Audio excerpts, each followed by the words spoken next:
তো আমরা চলে আসলাম জাফলংয়ে। আর এই যে আমার পিছনে ইন্ডিয়ার পাহাড়, আর পাহাড়ের গায়ে গড়ে ওঠা জনবসতি। এখন যাব জাফলংয়ের যে মেইন স্পট জাফলং 0 পয়েন্টে। তো যেটা দেখলাম, নিচে নামার জন্য সুন্দর সিঁড়ি করে দিয়েছে, আর সিঁড়ির ধার দিয়ে প্রচুর দোকানপাট রয়েছে। এর আগে আমি আরো কয়েকবার জাফলংয়ে এসেছিলাম, তবে সিঁড়ি হওয়ার পর এই ফার্স্ট টাইম আসলাম। সিঁড়ি দিয়ে নিচে নামার পর দেখি সেখানেও প্রচুর দোকানপাট, কম্বল থেকে শুরু করে বিরিয়ানির দোকান সবকিছুই আছে। অপরিকল্পিতভাবে যত্রতত্র মাত্রাতিরিক্ত দোকানপাটের কারণে জায়গাটা সৌন্দর্য কিছুটা হলেও নষ্ট হয়েছে বলে আমার কাছে মনে হয়েছে। যাই হোক, প্রথমে আমরা ভাবলাম একটা নৌকা নিয়ে ঘুরবো, পরে নৌকা নিয়ে ঘোরার প্ল্যান ক্যান্সেল হয়ে যায়। তো আমরা এমনি হেঁটে হেঁটে ঘুরে ঘুরে জায়গাটা দেখছিলাম। তো আজকের বিকেলটা আমরা কাটাবো জাফলংয়ে। আমাদের ট্যুর পার্টনার শুভ ভাইরা একটু পিছনে পড়ে যাওয়াতে আমরা এখানে ওনাদের জন্য ওয়েট করছি, আর লিমন হন্যে হয়ে খুঁজছে শুভ ভাইদের। লালটু লিমন শুভ ভাইকে খুঁজতেছে লিমন হয়রান হয়ে।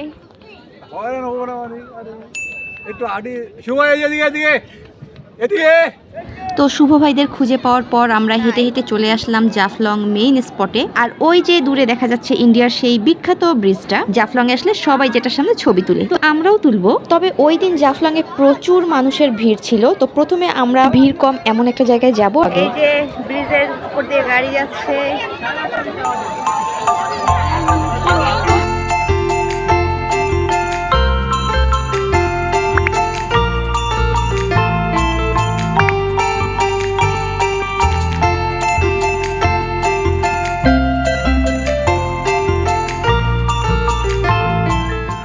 ভাই রে ভাই, পাথরের উপর দিয়ে হাঁটা যে কি কষ্ট!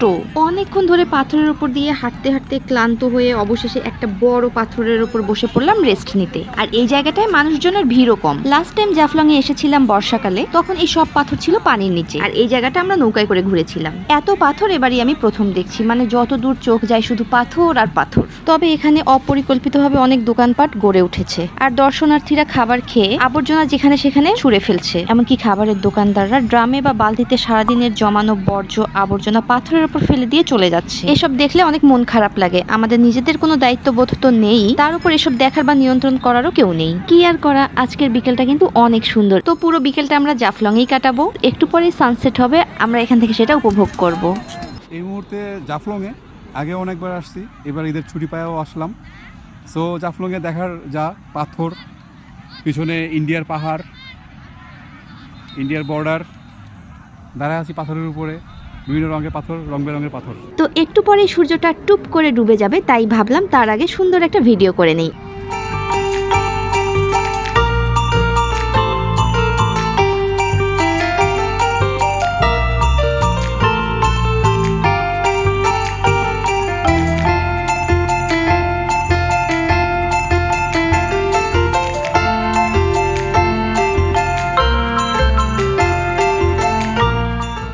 জাফলংয়ে খুব সুন্দর একটা সানসেট উপভোগ করার পাশাপাশি ভিডিও করে আর অ্যাস্থেটিক কিছু ছবি তুলে আমরা চলে আসলাম একদম যেখানটায় বাংলাদেশ ভারত সীমান্ত।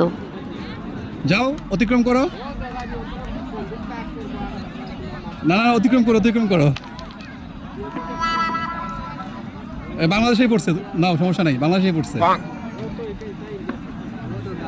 তো এই ছোট পাথর দুটো আমার কাছে অনেক ভালো লেগেছে, তাই জাফলং এর মেমোরি হিসেবে রাখার জন্য নিয়েছি। আর লিমন এখানে জাস্ট ফান করে ভিডিও করছিল। যাবো, যাও, অতিক্রম করবো। হ্যাঁ, okay, bye bye, bye bye Bangladesh.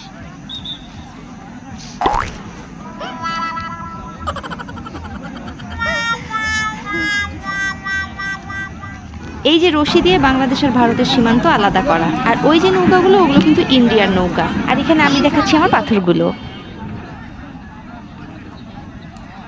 আর দড়িতে ঝোলানো একটা প্লেটে লেখা ছিল do not cross the line. দড়ির ওই পাশটাই হচ্ছে ইন্ডিয়ার ডাউকি বর্ডার। মজার ব্যাপার যেটা খেয়াল করলাম সেটা হলো বর্ডারের এই পাশের মানুষজন ও পাশের মানুষের দিকে তাকিয়ে আছে, আর ও পাশের মানুষজন এই পাশের মানুষের দিকে তাকিয়ে আছে এবং ছবি তুলছে, ভিডিও করছে।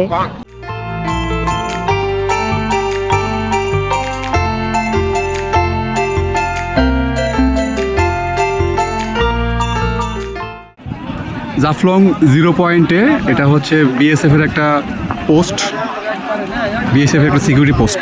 স্বাভাবিকভাবেই এখানে দায়িত্বরত সকল বিএসএফ এবং বিজিবি কর্মকর্তাকে অনেক সতর্ক থাকতে হয়। তো প্রায় সন্ধ্যা হয়ে আসছিল দেখে এখানে দায়িত্বরত গার্ডরা বারবার হুইসেল দিচ্ছিল আর সবাইকে দ্রুত এই জায়গা ত্যাগ করার জন্য অনুরোধ করছিল। তো আমরা আস্তে আস্তে সামনের দিকে এগুচ্ছিলাম। আবারও কিছু দূর হাঁটার পরে সেই অনেকগুলো সিঁড়ি বেয়ে উপরে উঠতে হবে ভাবতেই তো আমাদের গায়ে জ্বর চলে আসছিল, কিন্তু কিছুই তো করার নাই। তাই কিছু দূর হাঁটার পরে এনার্জি নেওয়ার জন্য আমরা একটা ব্রেক নিলাম, আর ওখানে একজন ঝালমুড়ি বিক্রি করছিল। তো আমরা ঝালমুড়ি খেলাম, পানি খেলাম, এরপর আবারও শুরু করলাম সামনের দিকে হাঁটা। এগুলোর কিছুই অবশ্য রেকর্ড করা হয়নি। এরপর সিএনজিতে উঠে রওনা দিলাম, যদিও এরপর আমাদের তামাবিল যাওয়ার কথা ছিল, কিন্তু পরে আমরা সেটা ক্যান্সেল করি। তো এখন আমরা ডিরেক্ট চলে যাব আমাদের হোটেলে। তবে তার আগে আমরা নিয়ে নিলাম ছোট্ট একটা টি ব্রেক, কারণ অনেক বেশি ঘুম পাচ্ছিল আর টায়ার্ড লাগছিল, আর সারাদিন তো আসলে ওইভাবে কিছুই খাওয়া হয়নি। তো চা খাওয়ার পর বেশ ফ্রেশ লাগছিল। এরপর চা খাওয়া শেষ করে সিএনজিতে করে আমরা চলে আসি আমাদের হোটেল রুমে এসে ফ্রেশ হওয়ার পর এতই আরাম লাগছিল যে একদমই ইচ্ছা করছিল না বাইরে বের হতে। তো আগের দিনের মতোই লিমন আর শুভ ভাই পানশিতে গিয়ে ডিনার করে আমাদের জন্য পার্সেল নিয়ে আসে, আর আমরা রুমে বসে আরাম করে সেটা খাই। তো খাওয়া দাওয়া শেষ করে যত তাড়াতাড়ি সম্ভব আমাদেরকে শুয়ে পড়তে হবে। একে তো সারাদিন ঘোরাঘুরি করে আমরা অনেক ক্লান্ত। তারপর কালকে দুপুর 12টায় হোটেল থেকে চেক আউট করে দুপুর 2টার বাসে আমরা রওনা দিব ঢাকার উদ্দেশ্যে।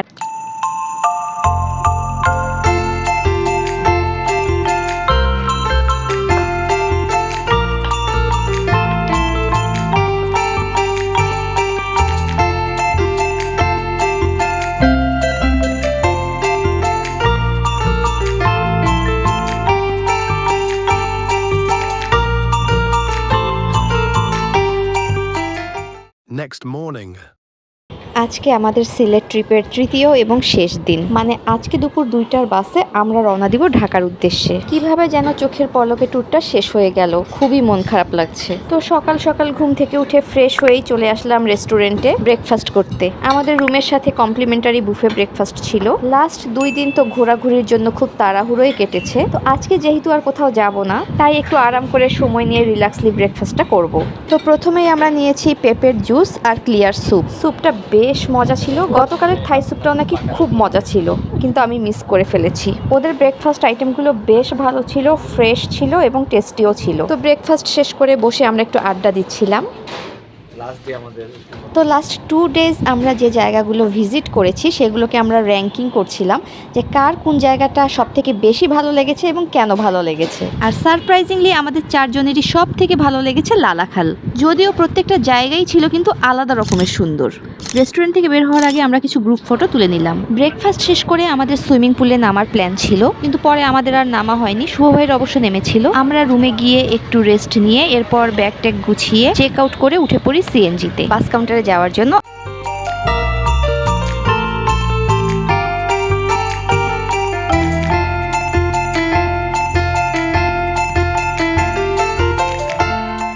আর এই তো কিছুক্ষণের মধ্যে পৌঁছে গেলাম আমাদের বাস কাউন্টারে।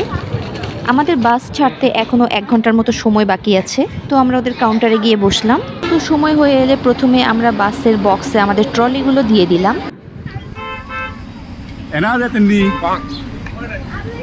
এরপর আস্তে আস্তে উঠে গেলাম বাসে। ইএফ যেগুলো একটা ওসব ইএফ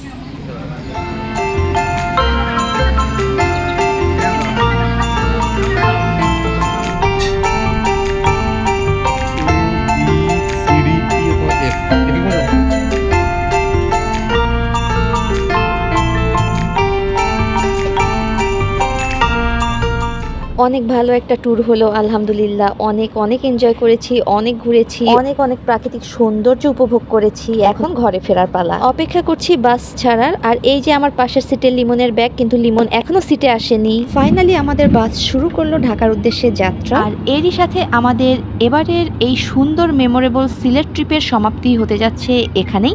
তো ভালো থাকবেন, সুস্থ থাকবেন, আর আপনাদের সাথে দেখা হচ্ছে নেক্সট ভ্লগে।